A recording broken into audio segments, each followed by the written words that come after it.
ശാസ്ത്ര പുസ്തകങ്ങളെ പരിചയപ്പെടുത്തുന്ന ബുക്ക് മാർക്കിൻ്റെ മറ്റൊരു അധ്യായത്തിലേക്ക് എല്ലാവർക്കും സ്വാഗതം. ഒരു പേഴ്സണൽ എക്സ്പീരിയൻസ് പറഞ്ഞ് നമുക്ക് ഇന്നത്തെ എപ്പിസോഡ് തുടങ്ങാം. കുറേ കാലം മുമ്പ് ഞാനൊരു ജ്യോതിശാസ്ത്ര പ്രചരണ സംഘടനയുടെ ചുമതലക്കാരനായിരുന്ന സമയത്ത് ഞങ്ങളുടെ വെബ്സൈറ്റിൽ ആസ്ക് ആൻ ആസ്ട്രോണമർ, ജ്യോതിശാസ്ത്രജ്ഞനോട് ചോദിക്കാം എന്നൊരു പങ്ക്തി ഉണ്ടായിരുന്നു. വെബ്സൈറ്റിൽ കയറുന്നവർക്ക് അവിടെ അവരുടെ ജ്യോതിശാസ്ത്ര സംബന്ധമായിട്ടുള്ള സംശയങ്ങൾ പോസ്റ്റ് ചെയ്യാം. ഞങ്ങൾ ബാക്കെൻഡിൽ നിന്നും അത് പരിശോധിച്ച് വിദഗ്ധരോട് ആ ചോദ്യം അവതരിപ്പിച്ച് അതിൻ്റെ ഉത്തരങ്ങൾ ചോദിച്ച ആളിന് വേണ്ടിയിട്ട് പബ്ലിഷ് ചെയ്യും. ഇതായിരുന്നു ആ പങ്ക്തിയുടെ പ്രത്യേകത. അന്ന് വളരെ സർപ്രൈസിംഗ് ആയ ഒരു അനുഭവം ഉണ്ടായി.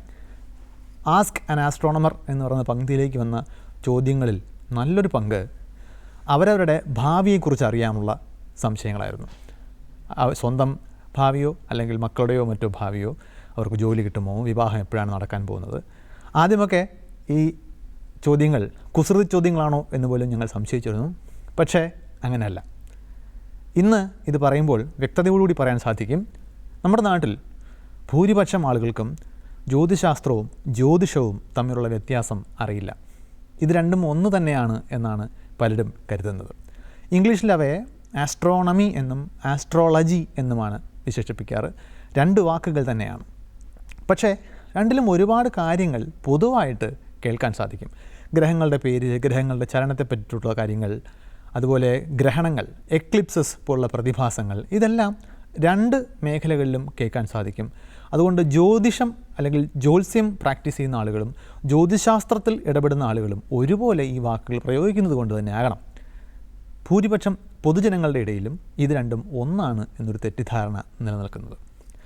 ആ ഒരു പശ്ചാത്തലത്തിലാണ് നമ്മൾ ഇന്ന് പരിചയപ്പെടുത്തുന്ന പുസ്തകത്തിന് ഒരു പ്രസക്തി കൈവരുന്നത്. ആ പുസ്തകത്തിൻ്റെ പേര് ജ്യോതിഷവും ജ്യോതിശാസ്ത്രവും എന്ന് തന്നെയാണ്. ഈ രണ്ട് വാക്കുകളും ഈ രണ്ട് ആശയങ്ങളും തമ്മിലുള്ള വ്യത്യാസം, അവയെ എങ്ങനെയാണ് ചരിത്രപരമായി ഒരിടത്തു നിന്ന് തന്നെ തുടങ്ങിയത്, ഇങ്ങനെയുള്ള കാര്യങ്ങളാണ് ഈ പുസ്തകത്തിൽ വിശദീകരിക്കുന്നത്. ഇത് എഴുതിയിരിക്കുന്നത് പ്രൊഫസർ കെ പാപ്പുട്ടിയാണ്. ഒരുപക്ഷെ കേരളത്തിലെ ശാസ്ത്ര പ്രചരണ മേഖലകളിൽ ഏറ്റവും കൂടുതൽ അറിയപ്പെടുന്ന പേരുകളിലൊന്നാണ് അദ്ദേഹത്തിൻ്റേത്. കേരള ശാസ്ത്ര സാഹിത്യ പരിഷത്താണ് ഈ പുസ്തകം പ്രസിദ്ധീകരിച്ചിരിക്കുന്നത്. പരിഷത്ത് കേരളത്തിൽ ഉടനീളം ഒരു കാലത്ത് നടത്തിയിരുന്ന ജ്യോതിശാസ്ത്ര പ്രചരണങ്ങൾ, അതിനകത്ത് ജ്യോതിശാസ്ത്ര ക്ലാസ്സുകളുണ്ട്, അവയർനെസ് ക്യാമ്പയിനുകളുണ്ട്, റെസിഡൻഷ്യൽ ക്യാമ്പുകൾ ഉണ്ടായിട്ടുണ്ട്, വാനനിരീക്ഷണ സെഷനുകൾ ഉണ്ടായിട്ടുണ്ട്. നൂറുകണക്കിന് വാനനിരീക്ഷണ സെഷനുകളിൽ പങ്കെടുത്ത ആളുകളിൽ നിന്നൊക്കെ വന്ന സംശയങ്ങളുടെ കൂടി അടിസ്ഥാനത്തിലാണ് ശാസ്ത്ര സാഹിത്യ പരിഷത്ത് ഇത്തരമൊരു പുസ്തകം പ്രസിദ്ധീകരിക്കാൻ തീരുമാനിക്കുന്നതെന്ന് ഈ പുസ്തകത്തിൻ്റെ ആമുഖത്തിൽ പറഞ്ഞിട്ടുണ്ട്. പ്രൊഫസർ പാപ്പുട്ടി കേരളത്തിലെ നിരവധി കോളേജുകളിൽ ഭൗതികശാസ്ത്ര അധ്യാപകനായിട്ട് ജോലി ചെയ്ത് വിരമിച്ച ആളാണ്. അതിനുശേഷം അദ്ദേഹം കേരള സർവ്വവിജ്ഞാനകോശം ഇൻസ്റ്റിറ്റ്യൂട്ടിൻ്റെ ഡയറക്ടറായിരുന്നു. ഒരുപാട് പുസ്തകങ്ങൾ, പൊതുജനങ്ങൾക്ക് വേണ്ടി ജനകീയ ശാസ്ത്രം പരിചയപ്പെടുത്തുന്ന ഒരുപാട് പുസ്തകങ്ങൾ അദ്ദേഹം എഴുതിയിട്ടുണ്ട്. അതിൽ ചിരുതക്കുട്ടിയും മാഷും എന്ന് പറയുന്ന പുസ്തകത്തിന് കേന്ദ്ര സാഹിത്യ അക്കാദമി അവാർഡും അദ്ദേഹത്തിന് ലഭിച്ചിട്ടുണ്ട്. ഈ പുസ്തകത്തിൻ്റെ ഉള്ളടക്കത്തിലേക്ക് നമുക്ക് കടക്കാം. ഇതിൻ്റെ അധ്യായങ്ങളുടെ ഒരു ക്രമം ഇങ്ങനെയാണ്. ആമുഖം കഴിഞ്ഞാലുടൻ ജ്യോതിഷത്തിൻ്റെ ആരംഭവും വികാസവും എന്നിടത്താണ് പുസ്തകത്തിൻ്റെ 1-ാം അധ്യായം.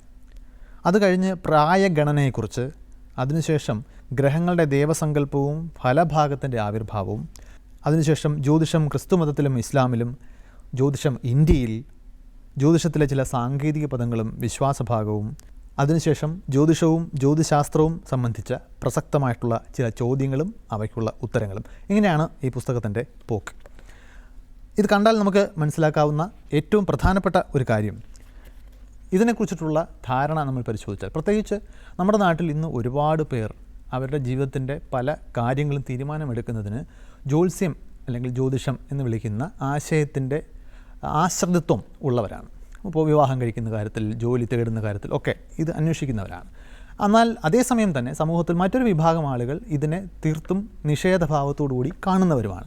ഈ രണ്ട് അറ്റങ്ങളിൽ നിൽക്കുന്ന ആളുകളെയാണ് നമ്മളെപ്പോഴും കാണാറുള്ളത്. കുറച്ച് പേർ ഇതിനെ പൂർണ്ണമായും പിന്തുടരുകയും കുറച്ച് പേർ ഇതിനെ പൂർണ്ണമായും തള്ളിക്കളയുകയും ചെയ്യുകയാണ് ചെയ്യുന്നത്. എന്നാൽ ഈ പുസ്തകം ഇതിൻ്റെ ചരിത്രപരമായിട്ടുള്ള വരവാണ് അന്വേഷിക്കുന്നത്. ഇതിനെ തമ്മിൽ യുക്തിസഹമായി ബന്ധിപ്പിക്കുന്ന ഒരു പുസ്തകം ഇല്ല എന്ന് തന്നെ പറയാം. നമുക്ക് വേണമെങ്കിൽ മോഡേൺ ആസ്ട്രോണമി എന്ന് പറയുന്ന ജ്യോതിശാസ്ത്രം പഠിക്കുന്നതിന് ആവശ്യമായിട്ടുള്ള നൂറുകണക്കിന് പുസ്തകങ്ങൾ മാർക്കറ്റിൽ ലഭ്യമാണ്. ഇനി നിങ്ങൾക്ക് ഫലഭാഗ ജ്യോതിഷം എന്ന് വിളിക്കുന്ന ജ്യോത്സ്യത്തിലാണ് താല്പര്യം എന്നുണ്ടെങ്കിൽ അതിനെപ്പറ്റി പഠിക്കുന്നതിനും അതിനെപ്പറ്റി അറിയുന്നതിനുമൊക്കെ ഒരുപാട് പുസ്തകങ്ങൾ മാർക്കറ്റിൽ വേറെയും ലഭ്യമാണ്. എന്നാൽ ഇവ തമ്മിലുള്ള ബന്ധം എന്താണ്, ഇവ തമ്മിലുള്ള വ്യത്യാസം എന്താണ്, ഇത് യുക്തിസഹമായി ശാസ്ത്രീയമായി വിവരിക്കുന്ന ഒരു പുസ്തകം ഒരുപക്ഷെ എൻ്റെ അറിവിൽ ഇത് തന്നെയാകണം. അപ്പോൾ ഇതിൻ്റെ തുടക്കം, ജ്യോതിഷത്തിൻ്റെ ആരംഭം എവിടെയായിരുന്നുള്ളതാണ്. ഇവിടെ 3 വാക്കുകൾ നമ്മൾ പരിചയപ്പെടണം. അത് 3 ഒരേ അർത്ഥത്തിൽ തോന്നുമെങ്കിലും ജ്യോതിഷം എന്ന് വിളിക്കുന്നത് ആകാശഗോളങ്ങളെ സംബന്ധിച്ചും അവയുടെ ചലനത്തെ സംബന്ധിച്ചുമുള്ള ഒരു പുരാതന ശാസ്ത്രശാഖയാണ്, അറിവിൻ്റെ ശാഖയാണ്. അത് കാലത്തിനനുസരിച്ച് നമ്മൾ പുതിയ പുതിയ അറിവുകൾ കണ്ടെത്തുന്നതിനനുസരിച്ചിട്ട് പരിഷ്കരിക്കപ്പെട്ടുകൊണ്ടേയിരുന്നു. അതിലൊരു ഭാഗം പിന്നീട് പരിഷ്കരണങ്ങൾക്ക് വിധേയമാകാതെ അവിടെ തന്നെ നിൽക്കുകയും മറ്റൊരു ഭാഗം പുതിയ പുതിയ അറിവുകളെ ഉൾക്കൊണ്ടുകൊണ്ട് ഇന്ന് നമ്മൾ ബ്ലാക്ക് ഹോളുകൾ, ടൈം ഡൈലേഷൻ എന്നൊക്കെ പറയുന്ന ഭൗതികശാസ്ത്രത്തിലെ ഏറ്റവും പുതിയ സിദ്ധാന്തങ്ങൾ ഉൾപ്പെടെ ഉൾക്കൊണ്ടുകൊണ്ട് വളർന്നു വന്ന ഒരു ശാഖയാണ്. അതിനെ നമ്മൾ ഇന്ന് വിളിക്കുന്നത് ആസ്ട്രോണമി അല്ലെങ്കിൽ ജ്യോതിശാസ്ത്രം എന്നാണ്. എന്നാൽ മറ്റൊരു ഭാഗത്തെ നമ്മൾ ഫലഭാഗ ജ്യോതിഷം അല്ലെങ്കിൽ ജ്യോത്സ്യം എന്ന് വിളിക്കും. ഈ ചരിത്രമാണ് ചുരുക്കി പറഞ്ഞാൽ ഈ പുസ്തകത്തിലുള്ളത്. പക്ഷേ അതിൻ്റെ വളരെ വിശാലമായ സൂക്ഷ്മ അംശങ്ങളിലേക്ക് കടന്നു ചെല്ലുന്ന ഒരു വിവരണം നിങ്ങൾക്ക് ഈ പുസ്തകത്തിൽ കാണാൻ സാധിക്കും. അപ്പോൾ എന്തിനാണ് നമ്മൾ ആകാശഗോളങ്ങളെ നോക്കാൻ തുടങ്ങിയത് എന്ന ചോദ്യത്തിൽ നിന്നാണ് ഇത് തുടങ്ങുന്നത്. നമ്മളൊരു കാലത്ത് മനുഷ്യൻ കൃഷിയൊക്കെ കണ്ടുപിടിക്കുന്നതിന് മുമ്പ് അലഞ്ഞു നടന്ന ഒരു ജീവിതശൈലിയാണ് നമുക്കുണ്ടായിരുന്നത്. ഹണ്ടർ ഗ്യാദറേഴ്സ് എന്ന് വിളിക്കും. അന്ന് നമുക്ക് ആകാശഗോളങ്ങളെ നോക്കേണ്ട കാര്യമുണ്ടായിരുന്നില്ല. നമുക്ക് അന്നന്നത്തുള്ള ഭക്ഷണം അന്വേഷിച്ച് കണ്ടെത്തുക മാത്രമേ ഉണ്ടായിരുന്നുള്ളൂ ജോലി. എന്നാൽ മനുഷ്യൻ കൃഷി ചെയ്യാൻ തുടങ്ങിയപ്പോൾ നമുക്കറിയാമല്ലോ, നരവംശാസ്ത്രജ്ഞരുടെ അഭിപ്രായം കൃഷിയാണ് നമ്മളെ നാഗരിക മനുഷ്യരാക്കി മാറ്റിയത്, സിവിലൈസ്ഡ് മനുഷ്യരാക്കി മാറ്റിയത് കൃഷിയാണ്. കൃഷിക്കൊരു കുഴപ്പമുണ്ട്. അത് കാലാവസ്ഥയ്ക്ക് അനുസരിച്ചിട്ട് നമ്മൾ ചെയ്തില്ല എന്നുണ്ടെങ്കിൽ അത് നമുക്ക് ഫലം ചെയ്യില്ല. അപ്പോൾ എപ്പോഴാണ് മഴ വരുന്നത്, എപ്പോഴാണ് വെയിൽ വരാൻ പോകുന്നതെന്നൊക്കെ അറിയാതെ നമുക്ക് ഒരു ചെടി അല്ലെങ്കിൽ ഒരു വിത്ത് കൃഷിക്ക് ഉപയോഗിക്കാൻ പറ്റില്ല. അപ്പോൾ സ്വാഭാവികമായിട്ടും കലണ്ടറും ക്ലോക്കും ഒന്നും ഇല്ലാത്തൊരു കാലഘട്ടത്തിൽ മനുഷ്യൻ എങ്ങനെയാണ് ഇതൊക്കെ മുൻകൂട്ടി അറിഞ്ഞിരുന്നത്? ഋതുഭേദങ്ങൾ, മഴക്കാലവും വേനൽക്കാലവും ഒക്കെ വരുന്ന വ്യത്യാസങ്ങൾ തിരിച്ചറിയുന്നതിന് മനുഷ്യൻ കണ്ടെത്തിയ ഏറ്റവും ഗംഭീരമായ ഒരു ആശയം ആകാശഗോളങ്ങളുടെ സ്ഥാനവുമായി ഇതിന് ബന്ധമുണ്ട് എന്നുള്ളതായിരുന്നു. അതായത് നമ്മൾ ആകാശത്തേക്ക് നോക്കിക്കഴിഞ്ഞാൽ ഒരുപാട് ആയിരക്കണക്കിന് നക്ഷത്രങ്ങൾ അവിടെ ഉണ്ട്. എന്നാൽ ഈ നക്ഷത്രങ്ങളെല്ലാം ഉദിക്കുകയും അസ്തമിക്കുകയും ചെയ്യുന്നത് നമുക്ക് കാണാം.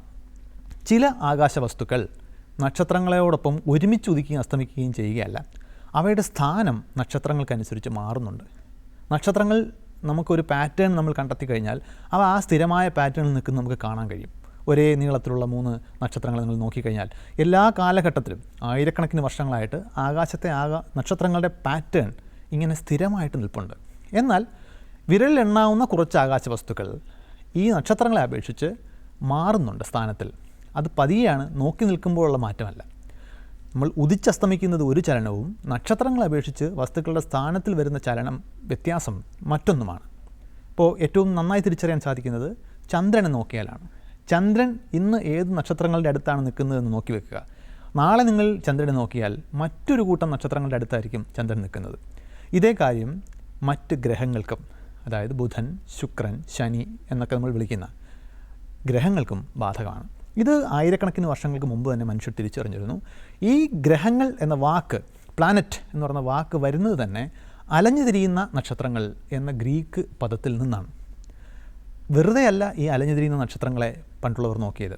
ഈ അലഞ്ഞു തിരിയുന്ന നക്ഷത്രങ്ങളുടെ ആ അലഞ്ഞു തിരിയലിൻ്റെ പാറ്റേൺ, അവ നക്ഷത്രങ്ങളുടെ പശ്ചാത്തലത്തിൽ നീങ്ങി പിന്നെയും പഴയ സ്ഥാനത്തേക്ക് തിരിച്ചു വരികയും പിന്നെയും നീങ്ങുകയും അങ്ങനെ ക്രമമായി ഈ ചലനം ആവർത്തിക്കുകയും ചെയ്യുന്നത് അവർ കണ്ടെത്തി. ഇത് ഒരാളിരുന്ന് കണ്ടെത്തിയതല്ല, പല തലമുറകളിലൂടെ തുടർച്ചയായ നിരീക്ഷണങ്ങളെ താരതമ്യം ചെയ്താണ് ഈ ഒരു തിരിച്ചറിവിലേക്ക് അവർ വന്നത്. അപ്പോൾ ഗ്രഹങ്ങൾ ആകാശത്തിലെ നക്ഷത്ര പാറ്റേണിൽ ഒരു പ്രത്യേക വഴിയിലൂടെ ഭൂമിക്ക് ചുറ്റും കറങ്ങുന്നതായാണ് അന്നത്തെ മനുഷ്യർ കണ്ടെത്തിയത്. ശ്രദ്ധിക്കണം, അന്ന് മനുഷ്യർ ഈ നക്ഷത്രങ്ങൾക്കിടയിലൂടെ സ്ഥാനം മാറുന്ന വസ്തുക്കൾ എന്ന അർത്ഥത്തിലാണ് ഗ്രഹങ്ങൾ എന്നവയെ വിളിച്ചത്. അപ്പോൾ ആ നിർവചന പ്രകാരം സൂര്യനും ചന്ദ്രനുമൊക്കെ ഗ്രഹങ്ങളായിരുന്നു. കാരണം അവയുടെയൊക്കെ സ്ഥാനം നക്ഷത്രങ്ങളുടെ പശ്ചാത്തലത്തിൽ മാറുന്നുണ്ട്. ഈ ഗ്രഹങ്ങൾ അവർ സൂക്ഷ്മതയോടുകൂടി നോക്കുന്നതിനുള്ള മറ്റൊരു കാരണം, ഈ ഗ്രഹങ്ങൾ ഏത് നക്ഷത്രങ്ങളുടെ അടുത്താണ് നിൽക്കുന്നത് എന്നുള്ളത് ഭൂമിയിലെ കാലാവസ്ഥയെക്കുറിച്ചിട്ടുള്ള വിവരങ്ങൾ നമുക്ക് തരും. ഇനി മറ്റൊരു കാര്യം കൂടി പ്രധാനപ്പെട്ടായിട്ടുള്ളത്, നക്ഷത്രങ്ങളുടെ പാറ്റേണുകൾ കൃത്യമായി അറിയാമെന്നുണ്ടെങ്കിൽ ചില നക്ഷത്രങ്ങളെ കൂട്ടിയോജിപ്പിച്ചൊരു വര വരച്ചാൽ അതെപ്പോഴും ഒരേ ദിശയിലേക്ക് തന്നെയാണ് പോവുക. ഉദാഹരണത്തിന് നമ്മൾ ഇന്ത്യക്കാർ സപ്തഋഷികൾ എന്ന് വിളിക്കുന്ന 7 നക്ഷത്രങ്ങളുടെ ഒരു നക്ഷത്രക്കൂട്ടമുണ്ട്. അവയിൽ 2 നക്ഷത്രങ്ങളെ കൂട്ടി ഒരു വര വരച്ചാൽ ആ വര നീണ്ടു പോകുന്നത് ഉത്തരധ്രുവത്തിൻ്റെ നേർക്കാണ്. അപ്പോൾ നിങ്ങൾ ഭൂമിയിൽ എവിടെയാണെങ്കിലും ഈ നക്ഷത്രരാശി നിങ്ങൾക്ക് കാണാൻ സാധിക്കുന്നുണ്ട് എന്നുണ്ടെങ്കിൽ അതിൻ്റെ അടിസ്ഥാനത്തിൽ നമുക്ക് ഭൂമിയിൽ വടക്ക് എവിടെയാണെന്ന് അപ്പോൾ തന്നെ തിരിച്ചറിയാൻ സാധിക്കും. അപ്പോൾ എന്തിനാണ് മനുഷ്യൻ ആകാശത്തേക്ക് നോക്കിയത് എന്ന ചോദ്യത്തിനുള്ള ഉത്തരം ഇവിടെയുണ്ട്. മനുഷ്യന് അന്ന് കൃഷി ചെയ്യാൻ ആകാശത്ത് നോക്കേണ്ട ആവശ്യമുണ്ടായിരുന്നു. നാവിഗേഷൻ, സ്ഥലം തിരിച്ചറിയാനും ഒരു സ്ഥലത്തൂടെ സഞ്ചരിച്ചു പോകാനും, പ്രത്യേകിച്ച് മരുഭൂമിയിലോ കടലിലോ ഒക്കെയാണെന്നുണ്ടെങ്കിൽ നിങ്ങൾക്ക് വഴി അറിയാൻ മറ്റ് യാതൊരു ലാൻഡ്മാർക്കുകളും അവിടെ ലഭ്യമല്ല. മണൽക്കൂനകളെ നോക്കി വെച്ചാൽ ഒരു കാറ്റടിക്കുമ്പോൾ ഇവിടെ ഇരിക്കുന്ന മണൽക്കൂന മാറി വേറൊരിടത്തേക്ക് പോയിരിക്കും. അപ്പോൾ അവയൊന്നും അടയാളമാക്കി വെച്ച് നമുക്ക് സഞ്ചരിക്കാൻ സാധിക്കില്ല. അപ്പോൾ അന്ന് ഇന്നത്തെ പോലെ കുട്ടിക്കാലത്തെ കൗതുകത്തിന് വേണ്ടി മാത്രമായിരുന്നില്ല മനുഷ്യർ ആകാശത്തേക്ക് നോക്കിയത്. അവർക്ക് ആകാശത്തേക്ക് നോക്കി മാത്രമേ ജീവിതം സാധ്യമായിരുന്നുള്ളൂ. അപ്പോൾ ജ്യോതിഷത്തിൻ്റെ തുടക്കം ഇതുപോലെ മനുഷ്യ ജീവിതത്തിൻ്റെ പല കാര്യങ്ങളെയും അതുമായി ബന്ധിപ്പിക്കുന്നത് നമുക്ക് ജീവിതം കൂടുതൽ അനായാസമാക്കും എന്ന തിരിച്ചറിവിൻ്റെ അടിസ്ഥാനത്തിലായിരുന്നു. അങ്ങനെയാണ് അതിൻ്റെ ആരംഭവും വികാസവും വളരെ പഴയ മനുഷ്യൻ നാഗരികതകളുമായിട്ട് കണക്ട് ചെയ്ത് അവയുടെ ചരിത്രവുമായി ബന്ധപ്പെടുത്തി പ്രൊഫസർ പാപ്പൂട്ടി ഇതിനുള്ളിൽ വിശദീകരിച്ചിട്ടുള്ളത്. ഇനി ഇതിൻ്റെ അടുത്ത അധ്യായമാകണം ഒരുപക്ഷെ നമ്മളെ സംബന്ധിച്ചിടത്തോളം, ഒരു സാധാരണ വായനക്കാരനെ സംബന്ധിച്ചിടത്തോളം ഒരു വാവ് ഫാക്ടർ ഒരുപക്ഷെ തരാൻ സാധ്യതയുള്ളത്. അത് പ്രായഗണന എന്ന് പറയുന്ന പ്രയോഗമാണ്. എന്താണ് പ്രായഗണന എന്നുകൊണ്ട് ഉദ്ദേശിക്കുന്നത്? അത് കാലപ്പഴക്കം കണക്കാക്കുക എന്ന് തന്നെയാണ്. നമുക്ക് ഇന്ന് അതൊരു നിസ്സാര കാര്യമാണ്. ഒരു കെട്ടിടം ആദ്യമായി ഉദ്ഘാടനം ചെയ്തതോ ഒരാൾ ജനിച്ചതോ ഒക്കെ ഏത് ഡേറ്റിലാണ് ഏത് സമയത്താണ് എന്ന് നമുക്കിന്ന് മാർക്ക് ചെയ്ത് വെക്കാൻ സാധിക്കും. അതറിയാമെന്നുണ്ടെങ്കിൽ പിന്നീട് ഏതൊരു കാലഘട്ടത്തിലും അതിൻ്റെ പഴക്കം നമുക്ക് നേരിട്ട് മനസ്സിലാക്കാവുന്നതേ ഉള്ളൂ. പക്ഷേ ഈ കലണ്ടറും ക്ലോക്കും ഒക്കെ താരതമ്യേന ആധുനിക കാലത്തിൻ്റെ സൃഷ്ടികളാണ്. പണ്ടൊരു കാലത്ത് അതില്ല. പക്ഷെ അപ്പോഴും പ്രായഗണന നമുക്ക് ആവശ്യമായിരുന്നു. അന്നത്തെ ആളുകൾ എങ്ങനെയാണ് ഇത് സാധ്യമാക്കിയെടുത്തത്? അല്ലെങ്കിൽ കലണ്ടർ എന്ന് പറയുന്ന സംവിധാനത്തിൻ്റെ വരവ് എങ്ങനെയാണ്? അതാണ് ആ അധ്യായത്തിൽ വിശദമായിട്ട് പ്രതിപാദിക്കുന്നത്. അതിൻ്റെ ഒരു ആകത്തുക മാത്രം നമുക്കിവിടെ പറയാം. ബാക്കി വായിച്ച് തന്നെ മനസ്സിലാക്കേണ്ടതാണ്.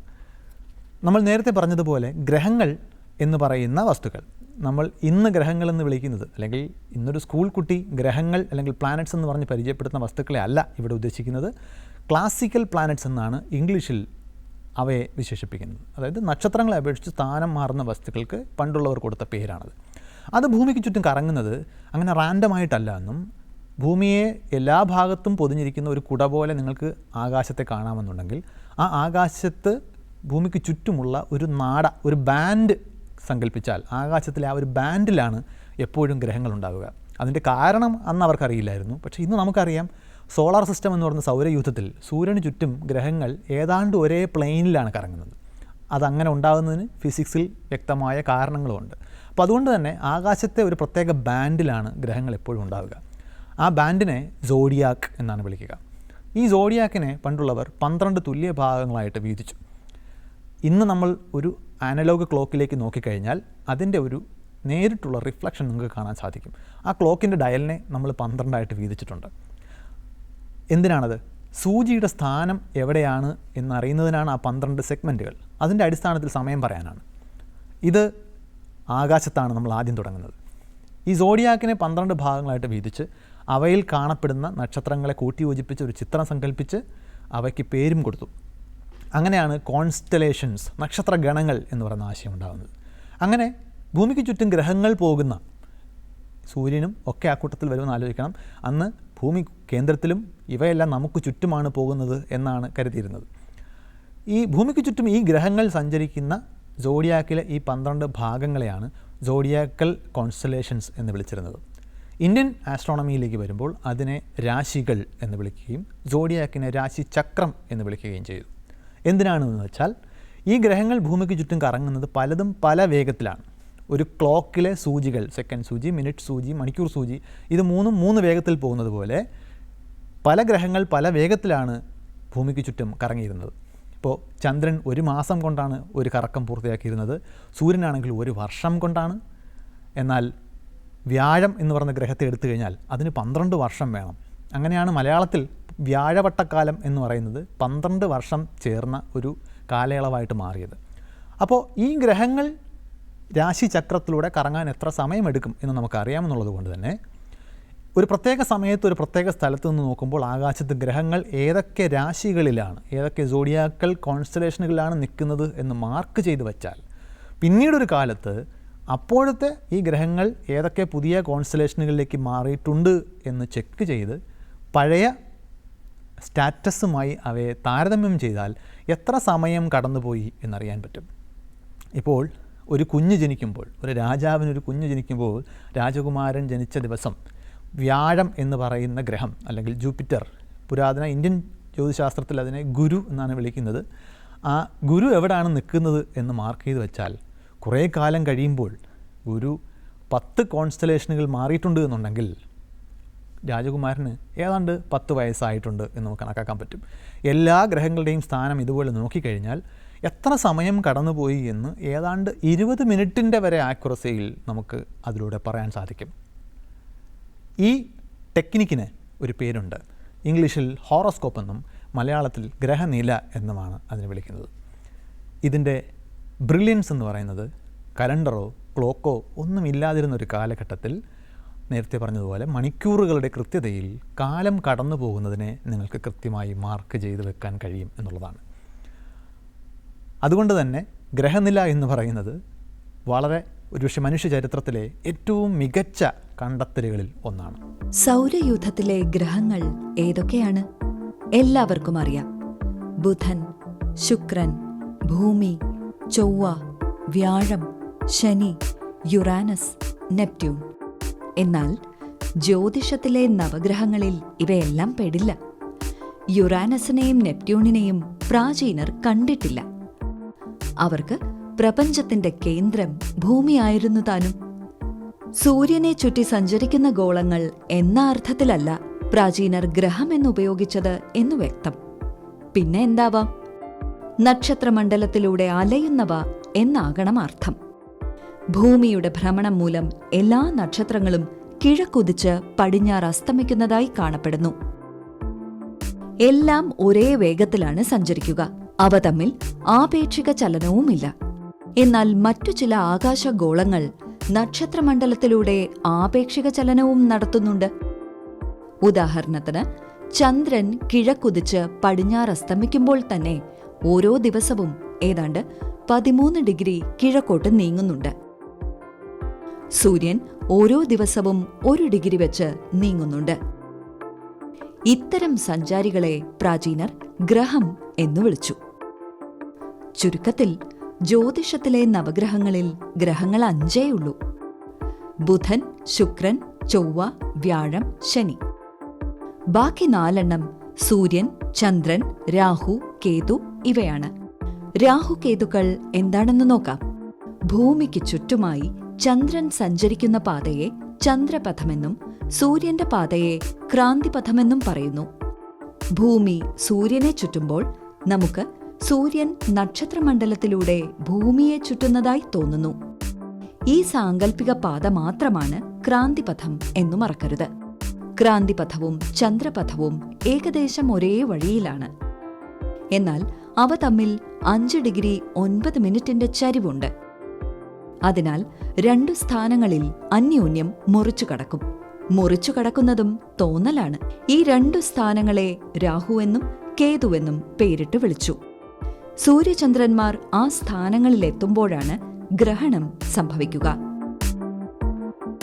ഇപ്പോൾ പറഞ്ഞത് സൂര്യൻ സഞ്ചരിക്കുന്ന വഴിയിലെ കോൺസ്റ്റലേഷനുകൾ, നക്ഷത്രഗണങ്ങളിൽ 12 ഉപയോഗിച്ച് നമ്മൾ രാശിചക്രം എന്ന് പറഞ്ഞ സങ്കല്പം ഉണ്ടാക്കിയെടുത്തതിനെ പറ്റിയാണ്. സൂര്യൻ മാത്രമല്ല, ആ കൂട്ടത്തിൽ ചന്ദ്രനും നമുക്ക് ആകാശത്തെ ഒരു വലിയ വസ്തുവാണ്. ഈ ചന്ദ്രൻ സഞ്ചരിക്കുന്നതും ഈ 12 രാശികളിൽ കൂടെ തന്നെയാണ്.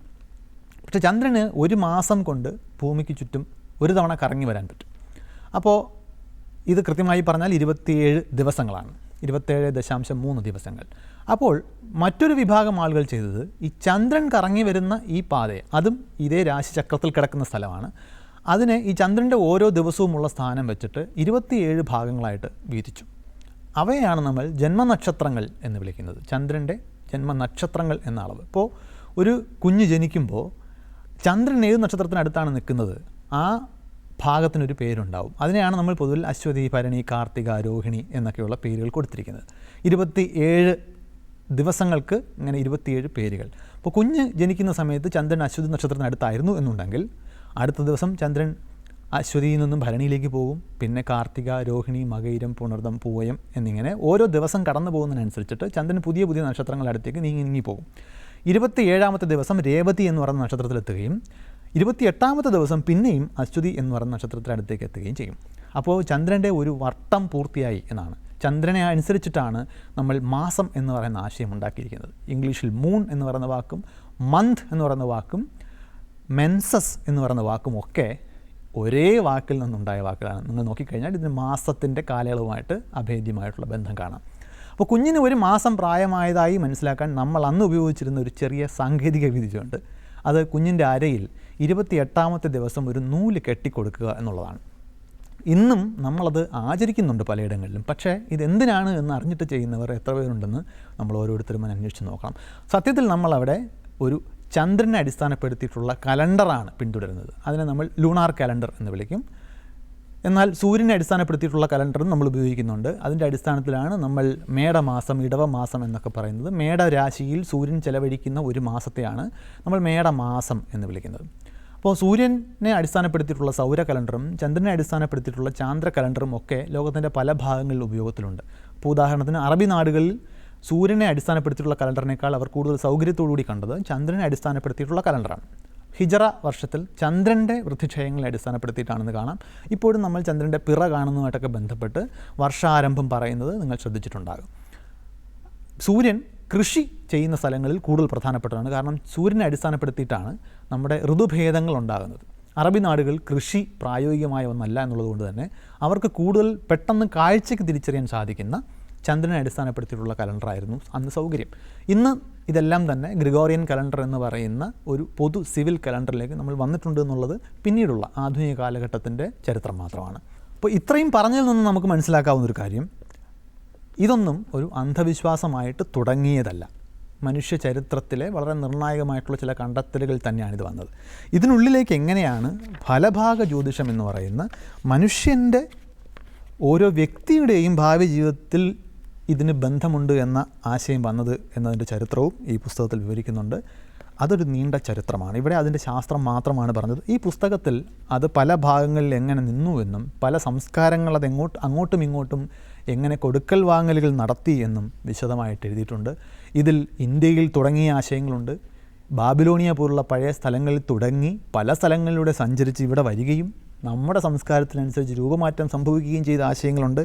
അങ്ങനെ ഒരുപാട് കാര്യങ്ങളുണ്ട്. പക്ഷേ ഫലഭാഗ ജ്യോതിഷം പിന്നീട് വന്നതാണ് അതിനുള്ളിലേക്ക്. അപ്പോൾ പിന്നീടുള്ള കാര്യങ്ങൾ ഈ പുസ്തകം വായിച്ച് തന്നെ മനസ്സിലാക്കേണ്ടതാണ്. ജ്യോത്സ്യം എന്ന് പറയുന്ന ഇതുമായിട്ട് ബന്ധപ്പെട്ട് മനുഷ്യൻ്റെ ഭാവിയെ നിയന്ത്രിക്കാമെന്നും മുൻകൂട്ടി പ്രവചിക്കാമെന്നുമൊക്കെയുള്ള ആശയങ്ങൾ എങ്ങനെ ഉണ്ടായി, അതിലെ ഓരോ സാങ്കേതിക പദങ്ങൾ എന്തൊക്കെയാണ്, അതെന്തർത്ഥത്തിലാണ് ഉപയോഗിക്കുന്നത് എന്നതിനെപ്പറ്റി വളരെ വിശാലമായ വിവരണം ഈ പുസ്തകത്തിൽ ഉടനീളം പിന്നീട് നമുക്ക് കാണാൻ സാധിക്കും. അതിൽ എടുത്തു പറയേണ്ടത് ഇതിനുള്ളിൽ എഴുത്തുകാരനായ പാപ്പുട്ടി മാസ്റ്റർ സ്വീകരിച്ചിരിക്കുന്ന തീർത്തും നിഷ്പക്ഷമായിട്ടുള്ള ഒരു നിലപാടാണ്. കൗതുകത്തോടുകൂടി ഈ കാര്യങ്ങളെ മനസ്സിലാക്കാൻ ശ്രമിക്കുന്ന ഒരു പഠിതാവായിട്ടാണ് അദ്ദേഹം ഈ പുസ്തകത്തെ അവതരിപ്പിച്ചിരിക്കുന്നത്. അവസാന അധ്യായത്തിലേക്ക് വരുമ്പോൾ ഇപ്പോഴും ഇതിനെ സംശയത്തോടെ കാണുന്നവരോ അല്ലെങ്കിൽ ഇതിനെ അന്ധമായി പിന്തുടരുന്നവരോ ഒക്കെ ആയ ആളുകൾ ഉയർത്തിയിട്ടുള്ള നിരവധി ചോദ്യങ്ങളെ ശാസ്ത്രത്തിൻ്റെ ദൃഷ്ടിയിൽ ഉത്തരം നൽകാൻ, അതിനെ അഭിസംബോധന ചെയ്യാൻ ഈ പുസ്തകത്തിൽ വലിയൊരു ഭാഗം മാറ്റിവെച്ചിട്ടുണ്ട്. പിന്നെ അനുബന്ധം എന്ന പേരിൽ ഇതുമായിട്ട് ബന്ധപ്പെട്ടുള്ള വളരെ രസകരമായിട്ടുള്ള എന്നാൽ വിജ്ഞാനപ്രദമായിട്ടുള്ള നിരവധി നുറുങ്ങ് അറിവുകൾ ഇതിനോടൊപ്പം ചേർത്തിട്ടുണ്ട്. ഈ പുസ്തകത്തിൽ ഉടനീളം കുറേ ബോക്സുകൾ നിങ്ങൾക്ക് കാണാം. അതിനകത്തെല്ലാം ഇതുപോലെ നമുക്ക് അറിയുമ്പോൾ കൗതുകം തോന്നുന്ന കുറേയേറെ വിവരങ്ങൾ പാപ്പുട്ടി മാഷ് വിവരിക്കുന്നുണ്ട്. അപ്പോൾ അതാണ് ഈ പുസ്തകത്തിൻ്റെ ആകെ തുക. അപ്പോൾ ഇതിൻ്റെ വിവരണത്തിൽ തന്നെ ഈ പുസ്തകത്തിൻ്റെ മെച്ചങ്ങൾ എന്തൊക്കെയാണെന്ന് പറഞ്ഞു കഴിഞ്ഞു. ഇനി ഒരുപക്ഷെ ഇത് വായിക്കുന്ന ഒരാളെ സംബന്ധിച്ചിടത്തോളം ഒരു വെല്ലുവിളിയായിട്ട് തോന്നാവുന്നൊരു കാര്യം, ഈ പുസ്തകത്തിൻ്റെ 1-2 അധ്യായങ്ങൾ കഴിയുമ്പോഴേക്കും നിരവധി പുതിയ വാക്കുകൾ നിങ്ങൾ കാണാൻ തുടങ്ങും.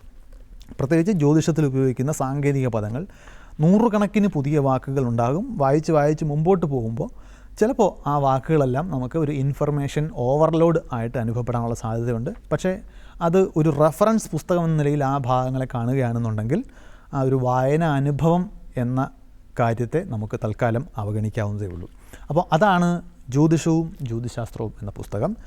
ഈ പുസ്തകം അങ്ങനെ ഒരു വലിയ തോതിൽ നിങ്ങൾക്ക് സുലഭമായി മാർക്കറ്റിൽ എല്ലായിടത്തു നിന്നും കിട്ടുന്ന തരത്തിൽ കിട്ടുന്ന ഒരു പുസ്തകമല്ല. പക്ഷേ വളരെ എടുത്തു പറയേണ്ട ഒരു കാര്യം, ഈ പുസ്തകം തീർത്തും സൗജന്യമായി വിക്കി ബുക്സിൽ നിങ്ങൾക്ക് പൂർണ്ണമായും ലഭ്യമാണ്. ഒരുപക്ഷെ ഒരു പ്രിൻ്റ് കോപ്പി നിങ്ങൾക്ക് കയ്യിൽ കിട്ടിയില്ല എങ്കിൽ പോലും ഇൻ്റർനെറ്റിലൂടെ ഈ പുസ്തകത്തെ പൂർണ്ണമായി വായിച്ച് മനസ്സിലാക്കാനുള്ള ഓപ്ഷൻ നിങ്ങൾക്കുണ്ട്. അപ്പോൾ മറ്റൊരു പുസ്തകത്തെ പരിചയപ്പെടുത്തിക്കൊണ്ട് ബുക്ക് മാർക്കറ്റിൽ പിന്നെയും നമുക്ക് കാണാം. അതുവരെ നന്ദി.